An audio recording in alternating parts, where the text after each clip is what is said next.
Hello and welcome back to my channel. That is a sentence I have not said in nearly 4 years because my last video I uploaded in here was June 2021, which I can't believe that was nearly 4 years ago. That's insane. I don't even think that video is available anymore. I privated it because it was embarrassing. So yeah. I've seen a lot of people on Book Talk start booktube channels, and I thought I would revive mine as well because TikTok might be getting banned in America. So we need to find somewhere else to go. And honestly, I kind of miss making these videos, and I have a lot more resources now, like a microphone and a good ring light. So hopefully, I can make higher quality videos than what I did 3 years ago or 4 years ago. Anyways, this is a Christmas book haul. I know it's a bit late because we're already almost a week into January, but I have not gotten around to doing this yet, and there's 15 books at least for me to go through, so I'll try and go through them as quickly as possible. And my birthday's also at the end of this month, so I will probably have another book haul soon, but that one won't be as big as this one because my TBR definitely needs a break. This is just some of the books that I have to show. Some of them are not that popular because I'm kind of sick of new releases and popular books, so a lot of these are like indie published, yet let's get through them because there's a lot of them. Starting off with one that I think a lot of people will have heard of, it's Blood Over Bright Haven by M.L. Wang, and this is an adult dark academia standalone book.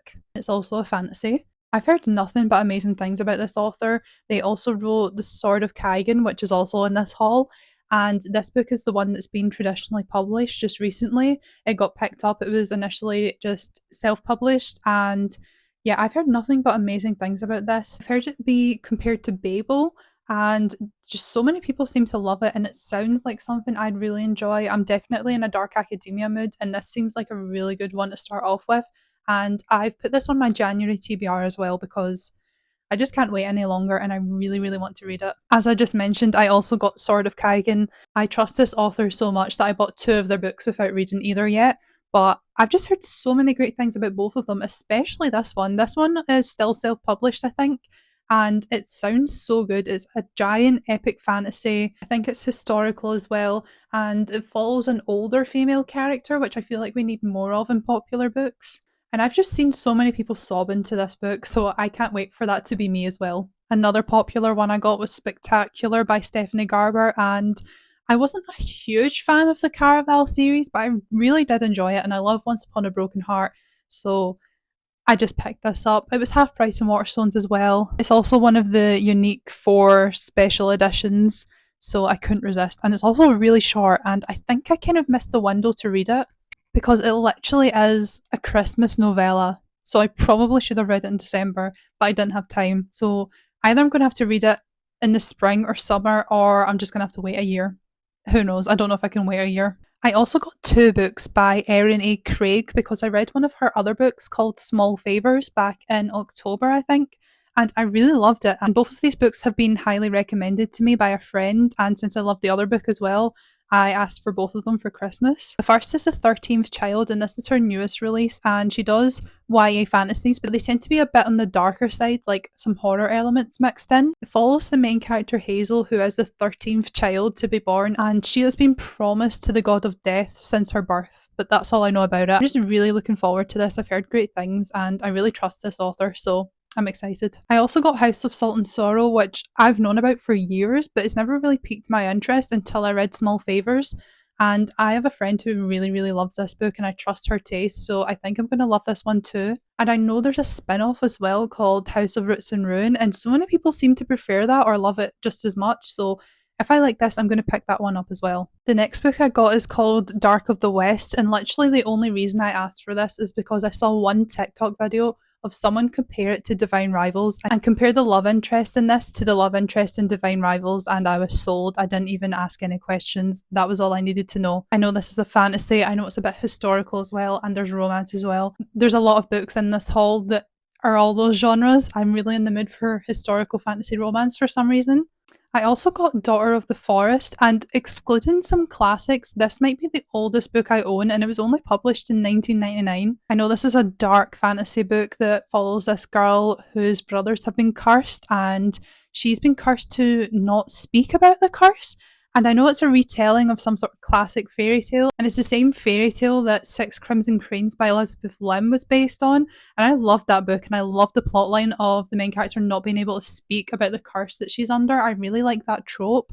So I'm really looking forward to this one. It is a chunky book. I think it's like 600 pages or something, but it's very well loved. And because I've been kind of sick of 2024 releases and the current trends in like fantasy and romantasy, I really want to step back and try some late 90s fantasy to see if that is something I'd like. And who knows, if I love it, I might try more from this time period. And also, this is a series as well, so if I love it, I'll probably continue the series. I also got Good Morning, Darling, which I don't know much about, but I know that it's kind of a one sided enemies to lovers. The main character is kind of clueless about the love interest dislike towards her, and I think the dislike stems from the fact that her dad is his rival or something like that.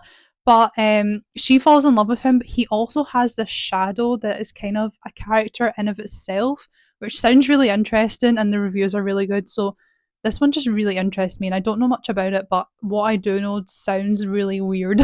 But like in a good way. I also got The Scholar and the Last Fairy Door, and I know this is a fantasy romance that's also historical. I think it's set during the Victorian era.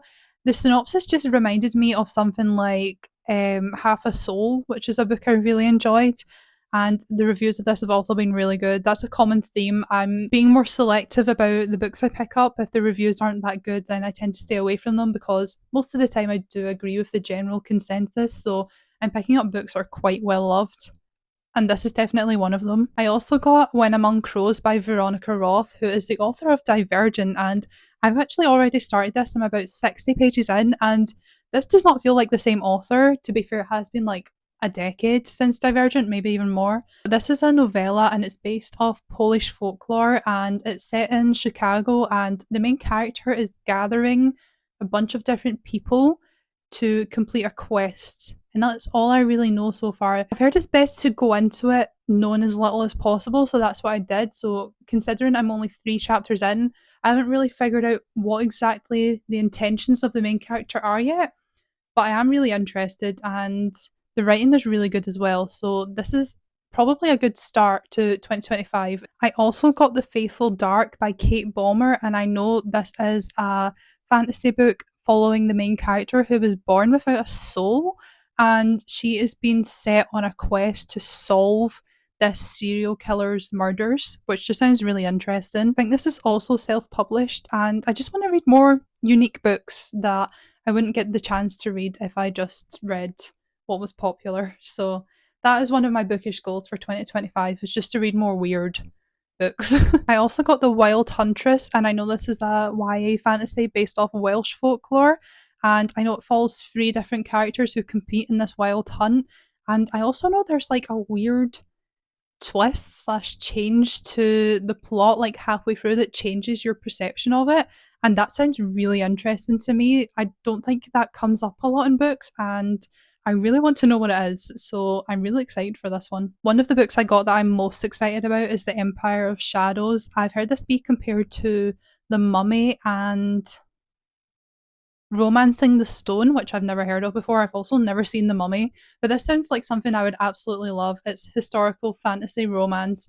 It's like 2 rival explorers, and it just sounds really good. The reviews have been great. I haven't seen a single negative review for this, and it just sounds like something I would absolutely love. I also got A Crane Among Wolves, and this is another YA fantasy historical, and I think there's some romance in it as well, and it's based off real Korean history. I know it follows the main character whose sister has been captured and she must go on a quest to retrieve her sister, and it just sounds really good. That's one of my favourite tropes as well, so I'm really looking forward to this one. I feel like I've said that about every book I've mentioned, but that's a good thing that I'm excited about them, because why would I want them if I wasn't excited? The last book I bought myself in the Waterstones half price sale, which was rubbish this year, by the way.